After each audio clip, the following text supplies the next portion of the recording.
Hello दोस्तों, मैं संजय शुक्ला आज एक महत्वपूर्ण टॉपिक पर नए वीडियो पर चर्चा करूंगा, जो लगभग में वनडे से लेकर के सिविल सर्विसेज तक नेट से आरएफ टीईटी पीईटी हर परीक्षा में बहुत सा आसान सवाल इस टॉपिक से आता है।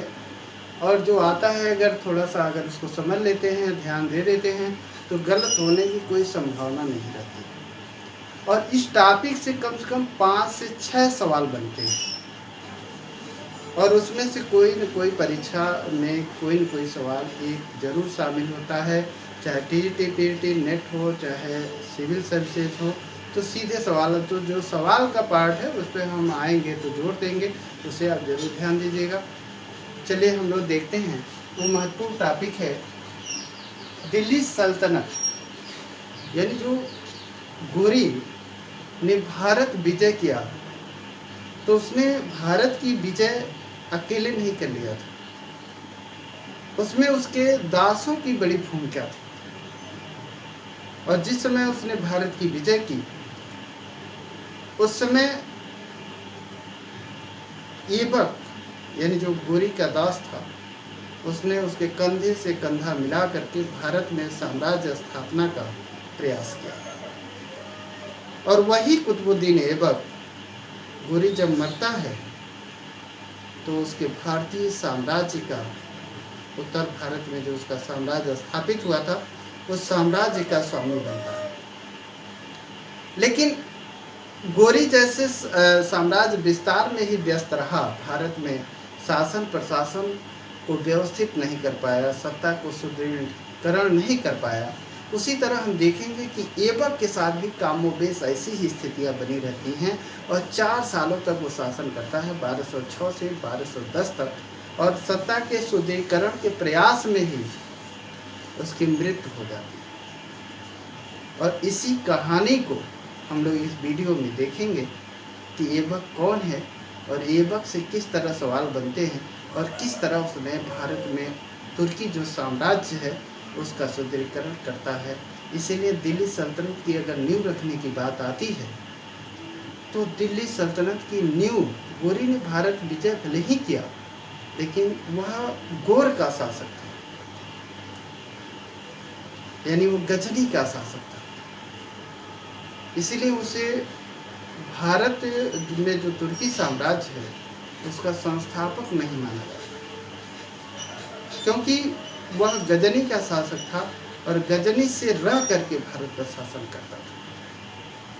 लेकिन जो ऐबक है, कुतुबुद्दीन ऐबक है, इसने भारत में तुर्की साम्राज्य की नींव रखी और गुलाम वंश की स्थापना की, जिसमें आगे हम देखेंगे कि इल्तुतमिश, बलवन और ढेर सारे शासकों ने दिल्ली सल्तनत में जो ऐबक ने नींव रखी थी जिस साम्राज्य की, उस नींव पर महल खड़ा करने का प्रयास करते हैं और एक संगठित तुर्की साम्राज्य को जन्म देते हैं। तो उस जन्म देने की उस निर्माण की जो प्रक्रिया है ऐबक से कैसे शुरू होता है, इसको हम लोग इस वीडियो में देखेंगे। तो हम देखें कि पहले ऐबक के प्रारंभिक जीवन काल पे हम लोग चर्चा करते हैं।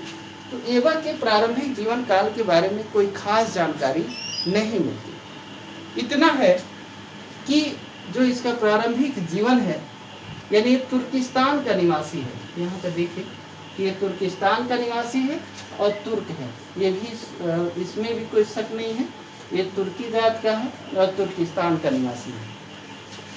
लेकिन इसे एक निसापुर के काजी थे जिनका नाम था अब्दुल अजीज कूकी। ध्यान दें कि निसापुर के काजी हैं और अब्दुल अजीज कूकी उनका नाम है, जिनकी उपाधि है अबू हनीफा द्वितीय। यानी जो अब्दुल अजीज कूकी हैं उनको अबू हनीफा द्वितीय के नाम से जाना जाता है। और इन्हीं के दास के रूप में ऐबक का उल्लेख मिलता है कि जो कुतुबुद्दीन ऐबक है वो निसापुर के काजी अब्दुल अजीज कूकी का दास बना और अब्दुल अजीज कूकी ने उसे युद्ध, कला, साहित्य और धर्म, यानी सभी तरह की जो व्यवहारिक जीवन के लिए आवश्यक शिक्षा है उसे उन्होंने प्रदान किया था। क्योंकि हम जानते हैं कि मध्यकाल में दासों की बड़ी अच्छी स्थिति थी और बड़े महत्वपूर्ण होते थे, क्योंकि इनका शिक्षा लालन पालन शिक्षा दीक्षा बड़े अच्छे ढंग से होता था, क्योंकि इनको बेचने के बाद अच्छा मूल्य भी मिलता था। तो अब्दुल अजीज जो कुकी हैं, इन्होंने इसको युद्ध और सामाजिक जीवन की जो अन्य शिक्षाएं हैं उसको उन्होंने दिया, और वहीं पर जब उनकी मृत्यु हो जाती है तो जो उसके पुत्र हैं अब्दुल अजीज कुकी के, उन्होंने ऐबक को बेच दिया। यानी अबू हनीफा के तो दास था ही ये, लेकिन जब उनकी मृत्यु हुई तो उसके पुत्रों ने ऐबक को गोरी के दास के रूप में गोरी के हाथों बेच दिया। यानी गोरी के हाथों में जब बेच दिया तो ऐबक गोरी का दास बन गया, और जब गोरी का दास बन जाता है तो 1192 से लेकर के 1206 तक गोरी के कंधे से कंधा मिला करके भारत में साम्राज्य विस्तार में अपनी महत्वपूर्ण भूमिका का निर्वहन करता है। तो जब गोरी का दास बन गया तो इसकी कुछ उपाधियां हैं, जैसे अबुल हनीफा जो हैं यानी अब्दुल अजीज कुकी, चूँकि ऐबक बड़े सुरीली आवाज़ में कुरान की आयतों का गान करता था, यानी जो कुरान की आयतें थी उसको सुरीली आवाज़ में वो गाता था, इसीलिए अब्दुल अजीज कुकी या अबुल हनीफा ने उसे कुरान ख्वां की उपाधि दिया था। तो ये पूछता है कि कुरान ख्वां की उपाधि किसकी है, तो कुतुबुद्दीन ऐबक की है। दूसरी चीज, यह उदारता पूर्वक दान देता था, यानी लाखों में उदारता पूर्वक दान देता था, इसलिए इसे लाख बख्श के नाम से भी जानते हैं। हाथियों का भी दान करता था, इसीलिए पील बख्श की भी इसे उपाधि दी गई। तो यहाँ से कुरान ख्वां और लाख बख्श की जो उपाधि है ये पूछता है सवालों में कि ये किसकी उपाधि है, तो कुरान ख्वां और लाख बख्श की उपाधि कुतुबुद्दीन ऐबक। और कुतुबुद्दीन ऐबक के बारे में हमने प्रारंभिक जीवन जाना, लेकिन यहाँ पे देखें कि जो कुतुबुद्दीन ऐबक है उसको हमने बताया कि 1206 से लेकर 1192 से लेकर के 1210 तक ये लगातार अपनी भूमिका भारत में निर्वहन किया। यानी लगभग में अगर आप देखें तो 18 वर्षों तक इसका कार्य क्षेत्र रहा, यानी भारत 18 वर्ष तक ये भारत में अपना कार्य किया, यानी शासक के रूप में, गोरी के सहायक के रूप में। तो हम इसके शासन काल को 3 भागों में बांट लेते हैं, यानी जो ऐबक है उसका शासन काल हम 3 भागों में बांट लेते हैं। ये देखें कि 1192 से लेकर के 1206 तक एक गोरी के सहायक के रूप में काम करता रहा, यानी 1192 से 1206 तक का जो शासन काल है वो गोरी के सहायक के रूप में है। और 1206 में ही बताया जाता है कि 1206 में जो गोरी है, जब मैक्सिमम विजय कंप्लीट हो गया था तो 1206 में गोरी ने कुतुबुद्दीन ऐबक को वली अहद, ध्यान दीजिएगा, वली अहद, वली अहद, अहद यानी उत्तराधिकारी,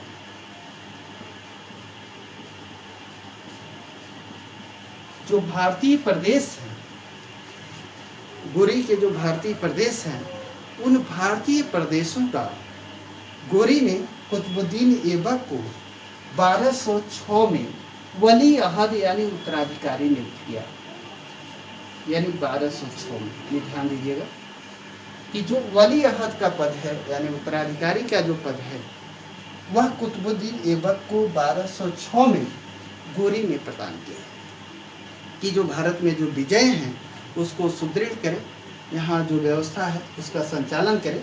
और इस समय जो गोरी है, जो कुतुबुद्दीन ऐबक है, दिल्ली को अपना अस्थायी केंद्र बना करके सत्ता का सुदृढ़ीकरण आरंभ करता है।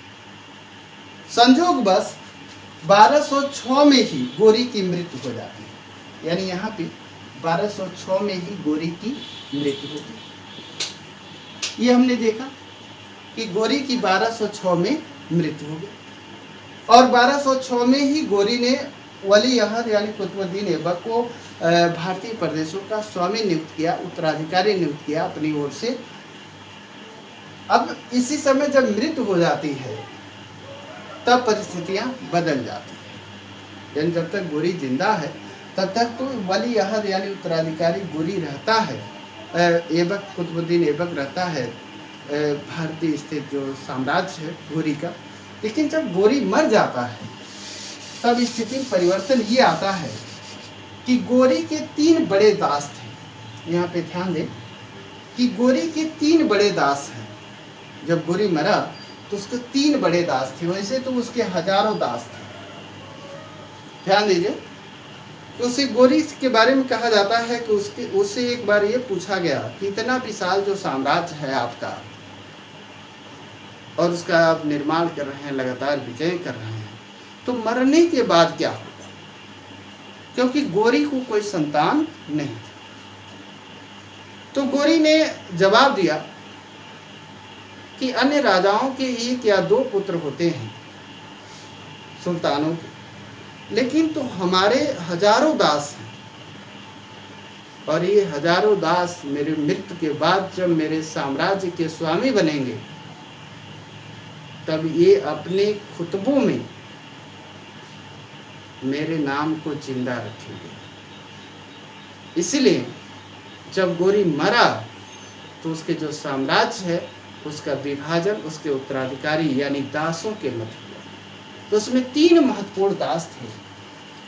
एक कुतुबुद्दीन ऐबक यहाँ पे आप देख रहे हैं जिसको हम लोग पढ़ रहे हैं। दूसरा है ताजुद्दीन एल्दौज। तो ताजुद्दीन एल्दौज गजनी में ही रहता था और गजनी में ही गोरी का शासन था। इसीलिए जैसे ही गोरी मरा तो ताजुद्दीन एल्दौज ने गजनी पर अधिकार कर लिया। यहाँ पे ध्यान देंगे हम कि जब 1206 में गोरी मरा तो ताजुद्दीन एल्दौज ने गजनी पर अधिकार कर लिया। कुतुबुद्दीन ऐबक चूंकि भारत में भारतीय स्थित गोरी के साम्राज्य का उत्तराधिकारी था तो इसने गोरी के मरते ही भारत पर अधिकार कर लिया। यानी गोरी ने उत्तर भारत पर अधिकार कर लिया, ऐबक ने, क्योंकि ये उत्तर भारत में गोरी का ये उत्तराधिकारी था, यानी उसकी ओर से सिपहसालार नियुक्त हुआ था। यानी जो गोरी ने, हमने बताया था आपको कि गोरी ने उसे उत्तर भारतीय जो साम्राज्य है उसका सिपहसालार या वली अहद कुतुबुद्दीन ऐबक को नियुक्त किया। तो जैसे ही मरता है गोरी, ऐबक उत्तर भारत पर अधिकार कर लिया। ताजुद्दीन एल्दौज गजनी में है चूंकि, और गोरी का जो भाई है गयासुद्दीन वह शासन के संदर्भ में बहुत रुचि नहीं रखता। ऐसे में ताजुद्दीन एल्दौज गजनी पर अधिकार कर लिया। ये ध्यान दीजिएगा, ताजुद्दीन एल्दौज ने गजनी पर अधिकार कर लिया। ऐबक ने भारत के जो प्रदेश हैं, भारतीय प्रदेश हैं, गोरी को उस पर अधिकार कर लिया।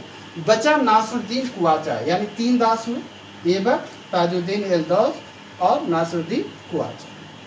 नासरुद्दीन कुआचा ने सिंध और मुल्तान के क्षेत्रों पर अपने स्वतंत्र सत्ता की स्थापना कर ली। यानी ऐबक ने भारत में स्वतंत्र सत्ता स्थापना कर ली, ताजुद्दीन एल्दौज ने गजनी में अपनी सत्ता स्थापित कर ली, नासरुद्दीन कुआचा ने सिंध और मुल्तान पर अपना अधिकार कर लिया। तो 3 महत्वपूर्ण दास थे और गोरी के साम्राज्य के 3 हिस्सों पर इन्होंने अधिकार कर लिया। रह गई बंगाल और बिहार की बात। तो बंगाल में इख्तियारुद्दीन बख्तियार खिलजी ने शासन वहाँ विजय किया था और उसका ऐबक से कोई खास संबंध नहीं था। गोरी का भी वो दास नहीं था, ऐसा कुछ पता चलता है। इतिहासकारों के मध्य इसको लेकर विवाद है कि इल्तुतमिश ऐबक और गोरी में से किसका दास था। तो कहीं से उसकी दासता डायरेक्ट सिद्ध नहीं होती है, लेकिन उसने अधिकार कर लिया था और चूंकि वो मुस्लिम था और उसने बंगाल और बिहार पर अधिकार कर लिया था, ऐसे में ऐबक ने कुछ अवसरों पर उसकी चर्चा की थी, लेकिन उससे कोई खास उसका संबंध नहीं था। लेकिन इख्तियारुद्दीन बख्तियार खिलजी बहुत दिनों तक बंगाल और बिहार पर शासन नहीं कर पाया और वहाँ पे ऐबक की सहायता से अली मर्दान उस पर नियंत्रण स्थापित किए हुए था जब तक ऐबक था। तो वो अलग इतिहास है, इल्तुतमिश आएगा तो हम लोग वहाँ उसको देखेंगे कि जो बंगाल में गियारुद्दीन खिलजी से सत्ता कैसे परिवर्तन होता है, फिर इल्तुतमिश बंगाल पर कैसे नियंत्रण स्थापित करता है, इसको हम लोग आगे के वीडियो में देखेंगे जब इल्तुतमिश पढ़ेंगे। तो यहाँ पे हमने देखा कि ऐबक ने भारत में, ताजुद्दीन एल-दौद ने गजनी में और नासिरुद्दीन कुआचा ने सिंध और मुल्तान पर अधिकार कर दिया। ये हो गया। अब समस्या ये आई कि ठीक है कि 3 दास थे महत्वपूर्ण और 3 क्षेत्रों पर नियंत्रण कर दिया। समस्या बड़ी ये आई कि जो ताजुद्दीन एल-दौद है, अब यहाँ पे देखें कि 1206 में जैसे ही शासक बनता है यहाँ पे, तो 1206 से 8 के बीच की जो स्थिति है, ये ऐबक और एल-दौद के बीच संघर्ष की स्थिति है। ऐबक और एल-दौद में संघर्ष क्यों हो रहा है? चूंकि गोरी गजनी का शासक था और गजनी के अधीन भारत था, तो जब गोरी की मृत्यु हुई तब एल-दौद ने गजनी पर अधिकार कर लिया और जब गजनी पर एल-दौद ने अधिकार कर लिया तो उसने कहा कि दिल्ली जो सल्तनत है, भारत का जो साम्राज्य है, वो गजनी के अधीन है और ऐबक को मेरी अधीनता स्वीकार करनी चाहिए। ऐसा क्यों कहता है? क्योंकि चूंकि ये गोरी के साम्राज्य का अंग था भारत, गजनी साम्राज्य का अंग था भारत, और गोरी के मरने के बाद जब गोरी की राजधानी पर उसने अधिकार कर लिया एल-दौद ने, तब उसने कहा कि गजनी के अधीन भारत है, ऐसे में ऐबक को हमारी अधीनता स्वीकार करनी चाहिए।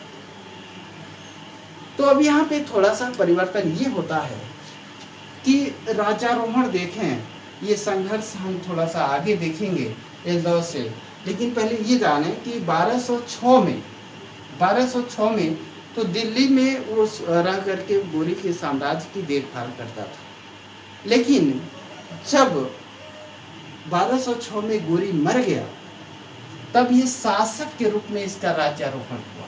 ध्यान दीजिएगा, ऐबक का राज्यारोहण, और ऐबक का राज्यारोहण लाहौर में हुआ था। इसीलिए ये पूछता है कि ऐबक की राजधानी कहाँ थी? तो ऐबक की राजधानी लाहौर थी। या ये पूछता है ऐबक के काल में दिल्ली सल्तनत की राजधानी कहाँ थी? तो लाहौर में। तो ऐबक का राज्यारोहण लाहौर में हुआ और ऐबक ने लाहौर को ही अपनी राजधानी बनाई, यानी दिल्ली को अपनी राजधानी नहीं बनाई। आगे चल करके इल्तुतमिश दिल्ली को राजधानी बनाएगा, इसीलिए दिल्ली का पहला सुल्तान इल्तुतमिश को कहा जाता है। यहाँ पे हम देखेंगे कि ऐबक ने अपनी राजधानी लाहौर को बनाया। अब लाहौर को बनाया और लाहौर में ही इसका औपचारिक राज्यारोहण 25 जून 1206 को हुआ था। यानी ऐबक का जो औपचारिक राज्यारोहण है, गोरी ने तो इसे नियुक्त कर दिया था अपना उत्तराधिकारी, अपना सिपा सलार, लेकिन उसकी मृत्यु के बाद जो औपचारिक राज्यारोहण है शासक के रूप में, वो लाहौर में 25 जून 1206 को हुआ था। उस समय हिजरी संवत अगर देखें तो 602, यानी 602 हिजरी संवत या 25 जून 1206 ईस्वी को ऐबक का लाहौर में राज्यारोहण। ये हमने देखा घटना। अब देखें कि एल-दौद और ऐबक के बीच संघर्ष, तो हमने बताया संघर्ष के पीछे कारण यही है कि एल-दौद भारत को अपने अधीन मानता था, ऐसे में ऐबक पर दबाव बना रहा था कि कहीं न कहीं वह हमारी अधीनता स्वीकार करें। अब अधीनता स्वीकार करें, यहाँ पे 2 कंडीशन है। एक कंडीशन ये है कि गोरी ने ऐबक को दासता से मुक्त नहीं किया था। यहाँ पे हमें ध्यान देना है कि गोरी ने ऐबक को दासता से मुक्त नहीं किया था, दासता से मुक्त नहीं किया। अब नहीं किया था तो कोई दास सुल्तान की उपाधि धारण नहीं कर सकता। यहाँ पर ध्यान दीजिएगा कि कोई भी दास सुल्तान की उपाधि धारण नहीं कर सकता। तो चूंकि गोरी का दास था ऐबक, शासक तो बन गया 1206 में, लेकिन चूंकि दास था इसलिए उसने सुल्तान की उपाधि नहीं धारण की। तो दिल्ली सल्तनत का स्थापना ऐबक ने जरूर किया। ऐबक दिल्ली सल्तनत का पहला शासक जरूर है, लेकिन वह सुल्तान की उपाधि धारण नहीं करता है। सुल्तान की पहली उपाधि अगर कोई दिल्ली सल्तनत में धारण करता है तो वह है इल्तुतमिश। और इस्लामिक इतिहास में यहाँ पे आपको मैं बता दूँ, इस्लाम के इतिहास में जो राजनीतिक इतिहास है उसमें अगर पहला कोई सुल्तान की उपाधि धारण करता है तो वह है महमूद गजनवी। लेकिन वो यहाँ पे नहीं, मध्य एशिया में, भारत में जो दिल्ली सल्तनत है उसमें पहला सुल्तान की उपाधि इल्तुतमिश धारण करता है। इसीलिए यहाँ पे देखें कि ऐबक ने सुल्तान की उपाधि नहीं धारण की, उपाधि नहीं धारण। अब अगर नहीं धारण की, लेकिन शासक था, दिल्ली सल्तनत का पहला शासक है, दिल्ली सल्तनत का पहला सुल्तान है, लेकिन उसने सुल्तान की उपाधि नहीं धारण की क्योंकि गोरी ने उसे दास्ता से मुक्त नहीं किया था। अब यहाँ पे देखें कि ऐबक और एल्दौज के बीच संघर्ष, क्योंकि अगर एल्दौज अभी दिल्ली सल्तनत को ये मध्य एशियाई राजनीति से अलग करके ही दिल्ली सल्तनत के स्वतंत्र अस्तित्व का निर्माण कुतुबुद्दीन ऐबक कर सकता था, और ये तभी हो सकता था कि जब एल्दौज को वह पराजित करे। तो एल्दौज से संघर्ष में ऐबक ने आक्रमण कर दिया गजनी पर। ऐबक ने गजनी पर आक्रमण कर दिया, और गजनी पर आक्रमण किया। तो जब आक्रमण कर देता है गजनी पर, तो यह जो एल्दौज है वो कोहिस्तान भाग गया। ध्यान दीजिएगा, एल्दौज पराजित हो गया, एल्दौज पराजित। अब अगर मान लीजिए एल्दौज पराजित हो गया तो जाहिर सी बात है कि ऐबक का गजनी पर अधिकार हो जाए, ऐबक का गजनी पर अधिकार हो गया। अब ये पराजित हुआ तो गजनी पर ऐबक ने अधिकार कर लिया।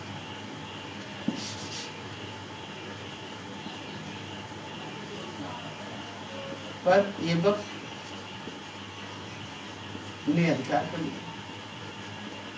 अगर मान लीजिए अधिकार कर लिया और भारत भी उसके अधीन है और गजनी भी उसके अधीन हो गया, तो ऐसी स्थिति में भारत स्थित जो साम्राज्य है वह बहुत सुदृढ़ नहीं रह सकता था। अब गजनी में पर अधिकार तो ऐबक ने कर लिया, लेकिन गजनी में वो रह नहीं पाया। इसके पीछे दो बड़े कारण थे। ये कारण ऐसा माना जाता है कि उस समय ख्वारिज्म शाह लगातार अपने साम्राज्य विस्तार में लगा हुआ था और वह चाहता था कि गजनी पर अधिकार कर लूं। और ऐबक के साथ समस्या ये थी कि ऐबक ख्वारिज्म शाह का मुकाबला करने की स्थिति में नहीं था। तो अगर ऐबक गजनी में रहकर भारत पर शासन करता और ख्वारिज्म शाह गजनी पर अधिकार कर लेता, ऐबक को पराजित कर देता, तो भारत ख्वारिज्म शाह के अधीन चला जाता। क्योंकि जब शासक पराजित हो जाता, गजनी पराजित हो जाती ऐबक के नियंत्रण में, तब ख्वारिज्म शाह के अधीन भारत हो जाता और भारत की स्वतंत्र सत्ता का अंत हो जाता। एक तो परिस्थिति ये थी। दूसरी ये थी कि गजनी के लोग ऐबक को कहीं न कहीं ऐबक के प्रति असहयोगात्मक रुख अपनाए। वो नहीं चाहते थे कि ऐबक गजनी में रह करके शासन करे। दूसरी चीज, भारत में स्थित जो नवोदित साम्राज्य था उसकी भी सुरक्षा खतरे में पड़ गई थी। ऐसे में गजनी पर अधिकार तो ऐबक ने कर लिया, लेकिन वह गजनी में नहीं रहा और गजनी से वह पुनः वापस लाहौर चला गया और फिर गजनी को छोड़ दिया। और गजनी को जब छोड़ दिया तो नासरुद्दीन जो ताजुद्दीन एल्दौज है, जो कोहिस्तान भाग गया था, गजनी पर ऐबक ने जब अधिकार कर लिया तो कोहिस्तान भाग गया था, वह जैसे ही ऐबक लौटा उसने गजनी पर अधिकार कर लिया, यानी यल्दौज ने पुनः गजनी पर अधिकार कर लिया, जिसे बाद में देखेंगे कि इल्तुतमिश के साथ संघर्ष होगा और इल्तुतमिश उसकी हत्या करवा देगा, यानी उसकी हत्या हो जाएगी यल्दौज की। अब कोहिस्तान भाग गया था, फिर वापस आकर गजनी पर अधिकार कर लिया। इधर ऐबक जो है लाहौर पहुंच गया अपनी राजधानी, और भारत स्थित जो साम्राज्य है उसके सुदृढ़ीकरण में लग गया। अब गजनी से जिस रास्ते से ऐबक लौटा था उसे हम सगे सुर्ग मार्ग के नाम से जानते हैं, यानी जिस रास्ते से लौटा था उसे हम सगे सुर्ग मार्ग कहते हैं, सगे सुर्ग मार्ग, ये हमने देखा। अब देखें कि यल्दौज से समस्या का समाधान हुआ, तो उसी समय जिस समय लाहौर पर गजनी पर अधिकार कर लिया था, उसी समय गयासुद्दीन ने, यहाँ पे देखें कि गयासुद्दीन ने ऐबक को दास्ता से मुक्त कर दिया। ये घटना 1208 में है, यानी 1208 में गयासुद्दीन ने ऐबक को दास्ता से मुक्त कर दिया और उसे सुल्तान की उपाधि प्रदान किया। ध्यान दीजिएगा, 1206 से 8 तक 1208 से 10 के बीच वह दास्ता से मुक्त हो गया और उसे सुल्तान की उपाधि प्रदान कर दिया। गयासुद्दीन ने दास्ता से मुक्त करके सुल्तान की उपाधि प्रदान कर दिया। फिर भी कुतुबुद्दीन ऐबक ने सुल्तान की उपाधि स्वयं धारण नहीं किया, जबकि वो दास्ता से मुक्त हो चुका। ये हमने देखा। अब देखिए कि जो तीसरा है, और इतना ही नहीं हुआ, ये भी पूछता है कि यल्दौज से चूंकि समझौता हो गया तभी वो लौटा गजनी से ऐबक, तो यल्दौज ने ऐबक से अपनी पुत्री का विवाह कर दिया। ऐबक से अपनी पुत्री का विवाह कर दिया।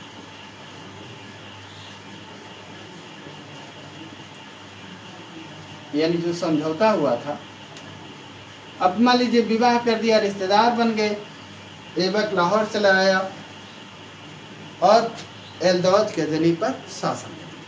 ये हमने देखा कि ताजुद्दीन यल्दौज की पुत्री से ऐबक ने अपना विवाह किया।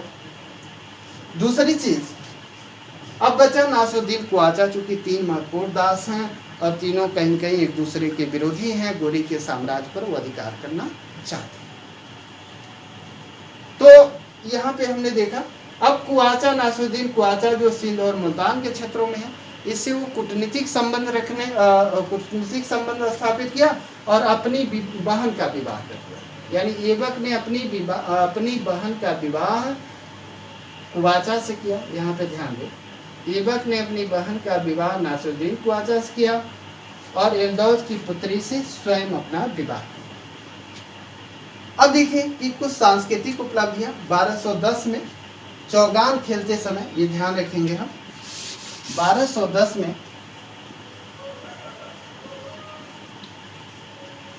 चौगान खेलते समय, ध्यान दीजिएगा, नोट कर लीजिएगा, चौगान खेलते समय घोड़े से गिर करके मर गया। यानी मात्र 4 वर्ष शासन किया, 4 वर्ष शासन।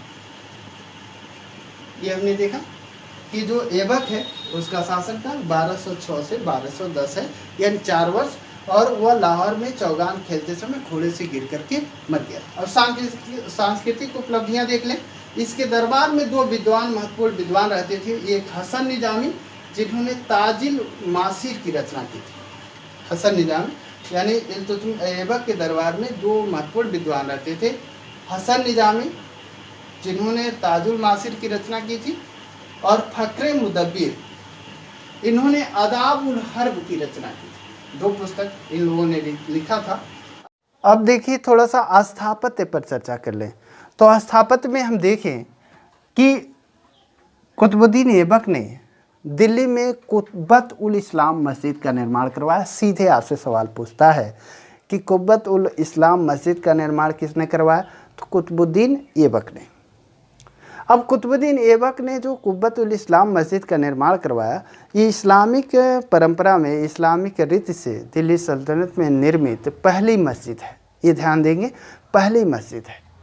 दूसरी चीज़, इस मस्जिद के बारे में बताया जाता है कि राय पिथौरा, जो पृथ्वीराज चौहान, जिसे पृथ्वीराज थर्ड के नाम से हम लोग जानते हैं, उसके किले में स्थित 27 मंदिरों को तोड़ करके उसके गारे से, उसके मलबे से इस मस्जिद का निर्माण हुआ था।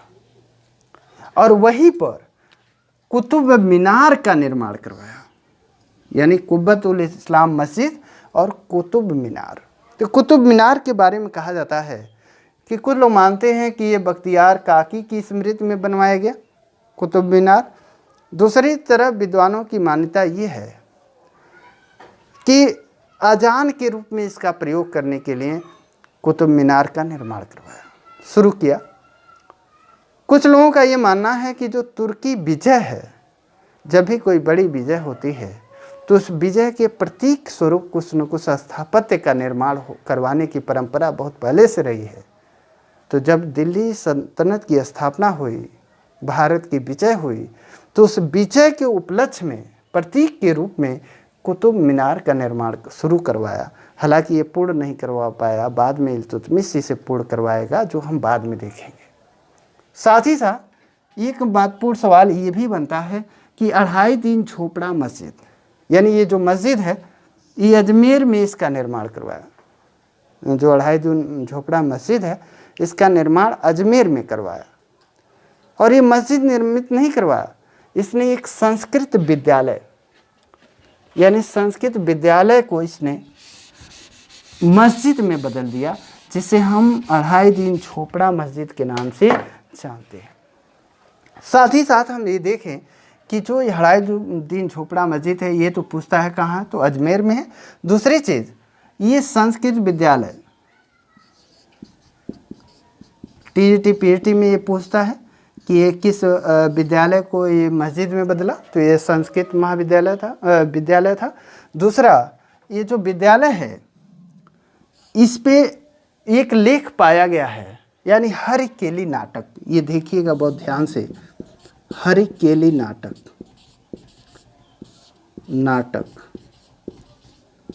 इसी से पता चलता है कि ये विद्यालय था और इसे मस्जिद में बदला गया। हरिकेली नाटक, जो हरिकेली नाटक है, इसके लेखक हैं बीसल देव। तो ये भी पूछता है कि बीसल देव, हरिकेली नाटक की किसने रचना की, तो ये बीसल देव ने किया। और ये हरिकेली नाटक कहाँ अंकित है, तो 2.5 के झोपड़े पर है। ये टीटी पीटी में भी पूछा है, सिविल में पूछा है।